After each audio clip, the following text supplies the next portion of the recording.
방금도 내내 얘기했습니다만 황교안 대표 단식 6일 차죠? 그렇습니다. 뭐 날씨가 또 오늘 되게 추워졌잖아요. 예. 지금 이제 엄동설안의 5개 단식이라서 에너지 소모가 높아진 것 같고 다른 정치인들 단식 때보다 황 대표가 이 날짜에 비하면 기력이 많이 떨어진 것 같아요.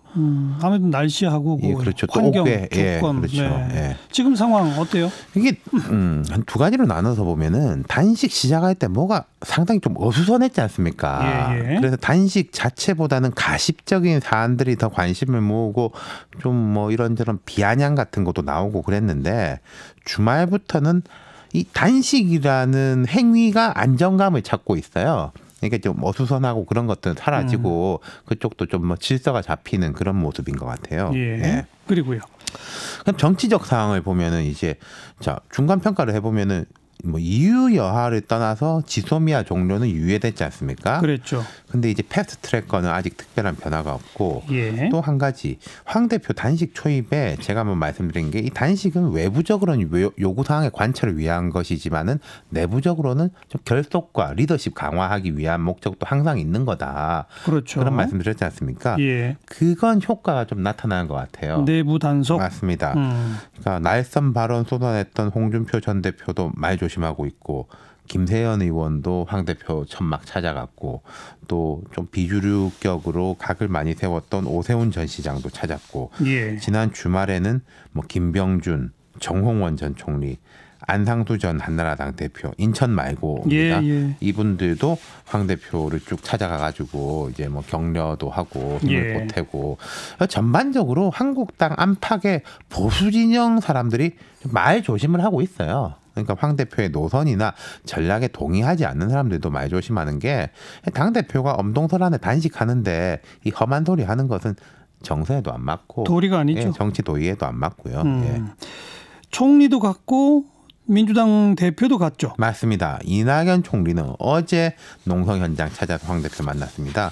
또 총리 공간이 그 농성장하고 바로 지척이거든요. 그리고 오늘 이해찬 대표 농성장 찾았고요. 예. 네. 두 사람이 무슨 대화를 했을까요?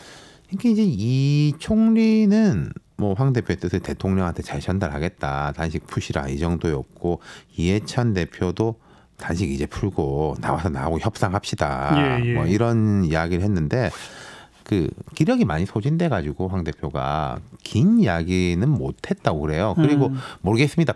했는데 안 했다고 말할 수도 있지만은 시간이 되게 짧았던 걸 감안하면은 뭔가 컨텐츠 있는 이야기가 오가지는 못했을 것 같아요. 네. 네. 앞으로 어떻게 될까요?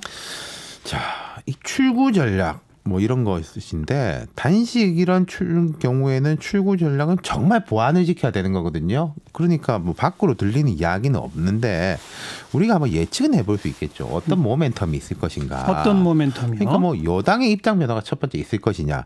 이해찬 대표가 오늘 오후 민주당 의원총회에서 이런 이야기를 했습니다. 합의 처리 못할 경우에 생길 부작용이 예상보다 클 수 있다.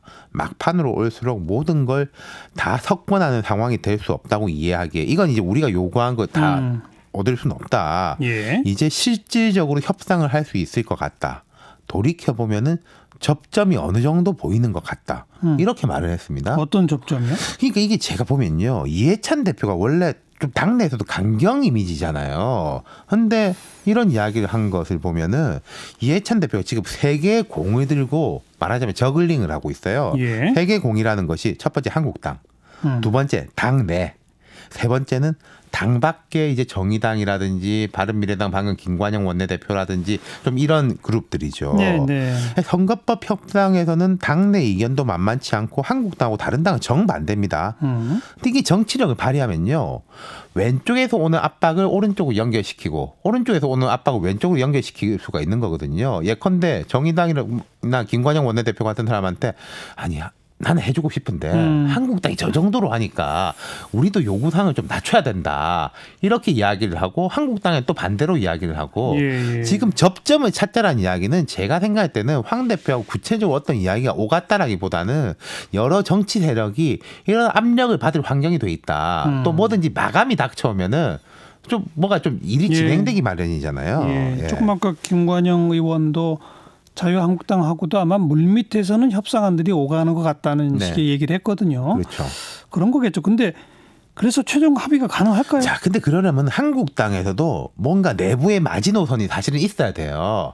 우리가 대놓고 말은 못하지만은 뭐 이 정도. 근데 이게 있는지 없는지는 저로서는 지금 알 수가 없습니다. 예. 다만 이제 황 대표의 단식이 그런 걸 좀 더 명확하게 만드는 효과가 있을 것이다. 당내 강경파든 온건파든 우리가 뭐 좀 만들어야 된다. 이런 식의 압력은 있을 거예요. 다만 근데 이제 청와대 쪽을 보면은 청와대 의지와 별개로 지금 국제 행사하고 그 뒤에 서울에서도 이어지는 양자회담이 있거든요. 예. 이번 주 중반까지는 물리적 여유가 없습니다.